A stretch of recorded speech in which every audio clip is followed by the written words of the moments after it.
When talking about eras and generations of Star Wars fans,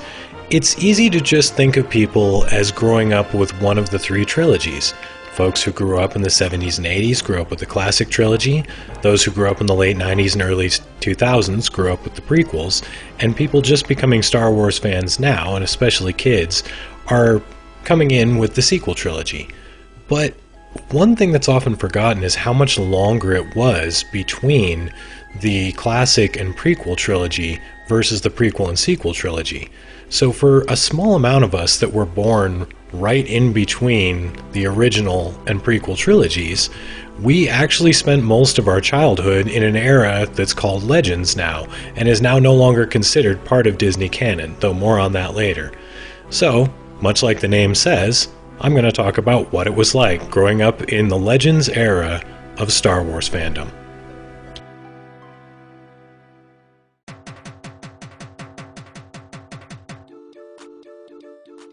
The early years of Star Wars Original Expanded Universe was a bit of a wild west of licensing when George Lucas hadn't really come up with a unified plan of what he wanted to do with the franchise. So at this time, it was licensed out to Marvel Comics, who had a long-running comic book series. There were also the television series based on droids and the Ewoks, as well as 2 Ewok movies. And finally, there were a few early novels like Splinter of the Mind's Eye and the Han Solo trilogy. Now, I'm not going to go into a ton of detail on each of these, because, long story short, long before Disney ever became involved with any of this, Lucasfilm themselves had already decanonized most of what's contained in these stories, and only small elements of, say, the Han Solo trilogy persisted and were popular, and some of which lasted all the way into the Han Solo film. But in general, there was a lot of weird stuff that once George Lucas really took the time to look at it and evaluate it, he decided it wasn't really where he wanted to go with Star Wars at all. There's a lot of cool stories in the Marvel Comics series, but there's also all sorts of things that just outright break the Star Wars canon if they were included in any way. As far as the droids and the Ewoks, as someone who saw them all and kind of liked them as a kid, and then, slowly my feeling of horror grew as I rewatched them over the years, I don't want to go into a ton of detail on those either, but they were not the greatest, let's just say, and it's pretty obvious to anyone watching them now why they weren't considered canon, even going into what we consider the proper Legends era. And then finally, going into the novels, Splinter of the Mind's Eye actually had a lot of really cool ideas. It's mainly just notorious for the scene where Luke and Leia make out, which, for reasons that were not known in 1978, is kind of gross, and obviously they decided, well, let's just kill the whole book, so very little from it is used, besides the Kyber crystal, which is a really cool concept that, went on into Legends going forward. But for the most part, this era, as much as there was a lot of cool stuff within it, was very quickly forgotten by Star Wars fandom and Lucasfilm intentionally for the most part moving forward.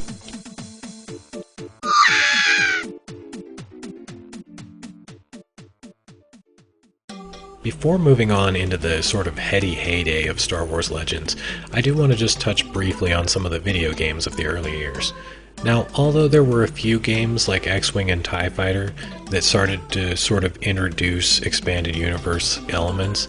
for the most part, the early games were like the Super Star Wars games on Super Nintendo that I'm showing footage of here, where they were basically a retread of the film. They sort of padded the events of the film with some extra stuff, but nothing that you would really want to revisit or anyone would want to write a comic book about. It was mostly just to create a video game in the traditional sense of creating a licensed game, where maybe you added a few things, but it wasn't really something that fans were going to latch on to as their favorite elements of the Star Wars Expanded Universe. That would all change, though, in the next era of Star Wars Legends, which most of us would affectionately call the Golden Era.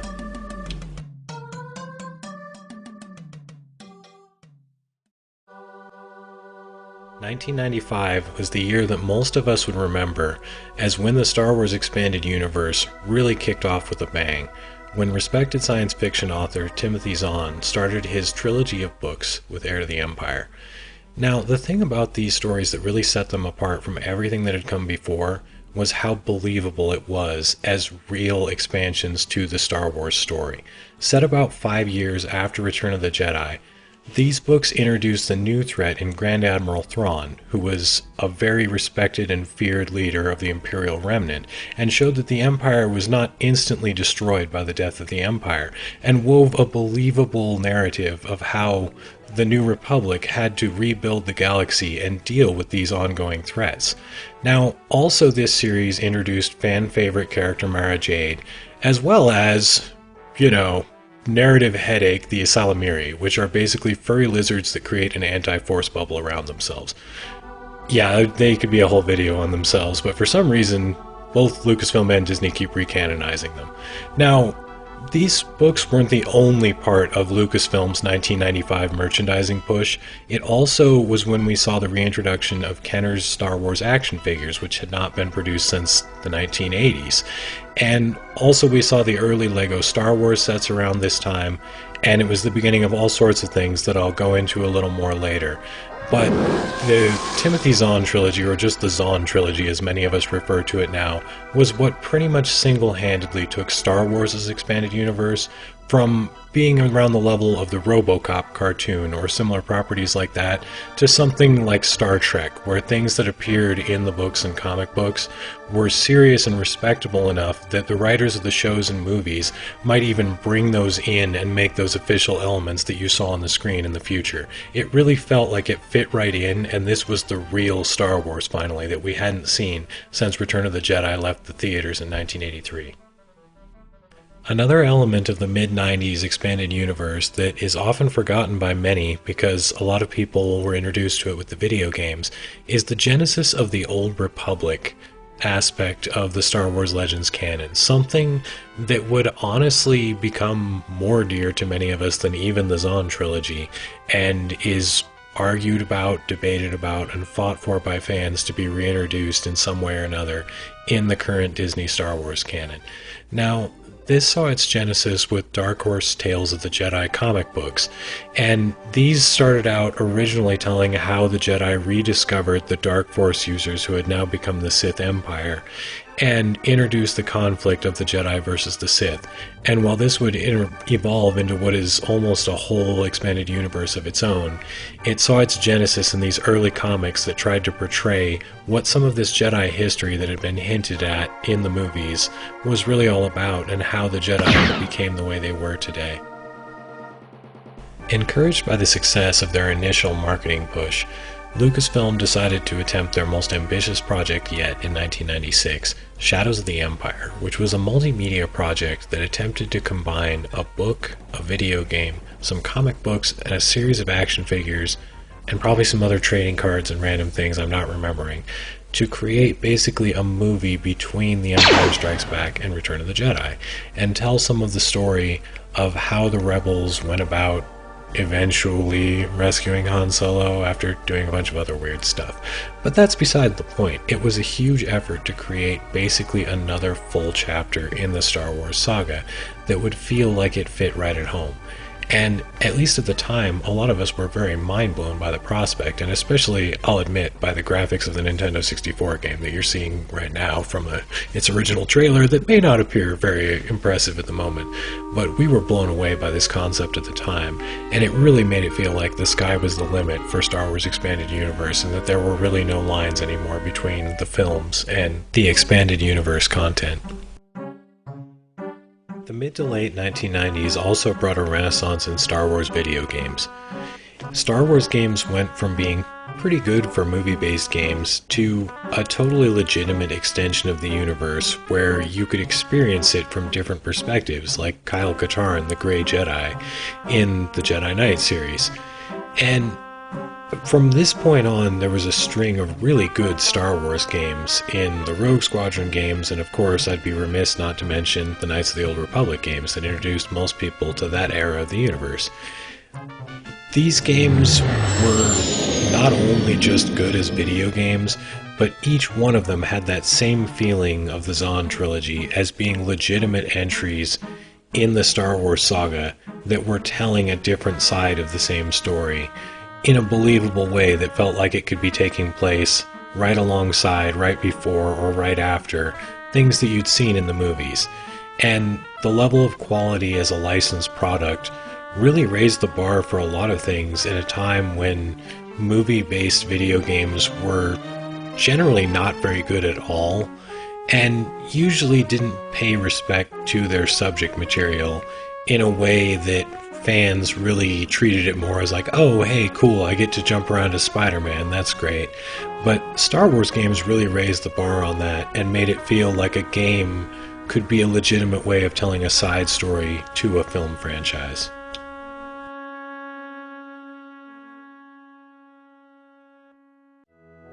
I've mentioned before that I've come around to where I no longer hate the Star Wars prequels, and a lot of that is just the sort of maturing and looking back at all of the movies in a different light, but also another part of it is getting over the resentment I felt for what this period did to the expanded universe. Now, I'm sure people will probably be analyzing what happened inside the mind of George Lucas throughout this period for many years, but it's undeniable to say that his attitude towards what should be licensed products and what the quality of them and how tightly they should be tied to the fans' ideas of canon changed utterly throughout the period of these movies, and I just speculate it had something to do with the critical and fan response to the films and how much different it was than maybe what he expected. But I don't even really want to recount some of the things that were released in this era, but it's pretty obvious to anyone looking back on it that this was a pretty short transition of the years between 1999 and 2005, when Star Wars licensed products changed abruptly into what I like to, or don't like to think of, as the dark times. The years between 2005 and the Disney sale in 2012 were easily as dark as any period in the Clone Wars that Obi-Wan could have been thinking about when he delivered his famous line.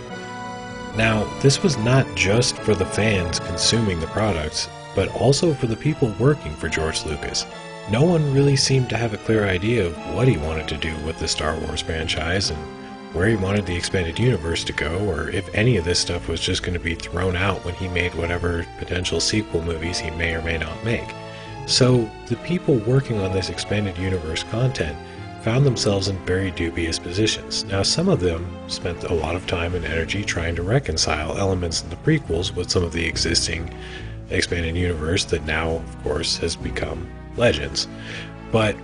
others went way into the future and tried to go somewhere where they, hoped would not be treading on whatever George Lucas wanted to do. Meanwhile, in the video game space, things went quickly downhill to, what? No, I was not going to show footage of you. What is, no, Star Wars Connect, no, oh, where it is. To this. I can't even. I just can't.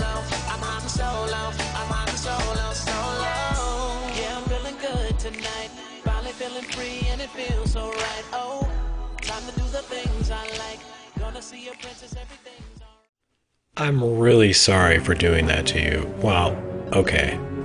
I'm only a little sorry because I would really like to see everyone's face who sees this video at that point in the video, but I just wanted to illustrate how bleak things got for Star Wars fans and how much it felt like our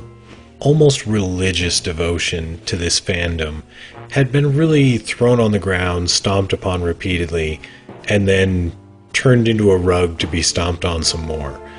And all of this culminated in when we found out George Lucas was going to be selling Star Wars to Disney.